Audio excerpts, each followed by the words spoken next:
നിങ്ങൾക്ക് ഒരു പ്രധാന ശത്രു പ്രതിപക്ഷ നേതാവ് വി ഡി സതീശനാണെന്ന് തോന്നാറുണ്ട്. CPI ആയാലും CPM ആയാലും വിമർശിക്കുന്ന പ്രതിപക്ഷ നേതാവിനെ. എന്തുകൊണ്ടാണത്? കാരണം അദ്ദേഹം പറഞ്ഞ വാചകങ്ങൾ, അദ്ദേഹം പരാജയപ്പെട്ടാൽ രാഷ്ട്രീയ വനവാസം എന്ന് പറഞ്ഞു. പരാജയപ്പെട്ടാൽ ഭരണത്തിൽ ഏറിയില്ലെങ്കിൽ രാഷ്ട്രീയ വനവാസം എന്നാണ് അദ്ദേഹം പറഞ്ഞത്.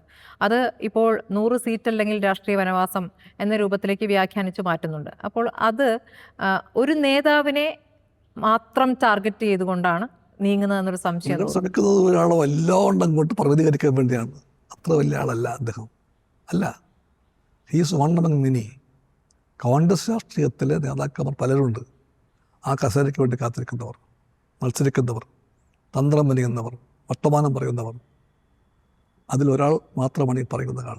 നിങ്ങൾ കുറച്ച് പേര് കൂടി ചേർന്നിട്ട് എന്തോ മഹാസംഭവമാക്കി പറയുന്നു. സംഭവമല്ല. അദ്ദേഹത്തിൻ്റെ രാഷ്ട്രീയ അപക്വതയ്ക്ക് തെളിവെന്ന് വേണം. അദ്ദേഹം ആദ്യം പറഞ്ഞ് അത് ഒന്ന് കോൺഗ്രസിനെ പറ്റി ഏറ്റവും വലിയൊരു പാളിച്ചെന്ന് പറയുന്നത് കേരളത്തിൽ അവർക്കൊരു വ്യക്തതയില്ല.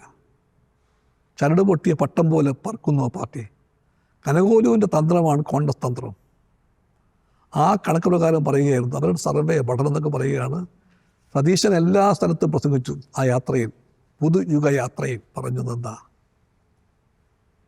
ഞങ്ങളുടെ ജാഥ എത്തുമ്പോഴത്തേക്കും സീറ്റ് പൂർത്തിയായിരിക്കും, സ്ഥാനാർത്ഥി പൂർത്തിയായിരിക്കും, ആ ലിസ്റ്റ് വേണമെങ്കിൽ അവിടെ വെച്ച് പ്രഖ്യാപിക്കും എന്നൊക്കെ പറഞ്ഞു.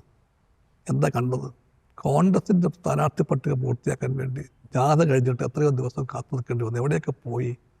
എത്ര വിളക്ക് കത്തിച്ചു പാതിരാത്രിയിൽ? ഉറക്കം കളിച്ച് എത്ര പേര് ബുദ്ധിമുട്ടിയതിനു വേണ്ടി? എന്നിട്ട് പൂർത്തിയായോ?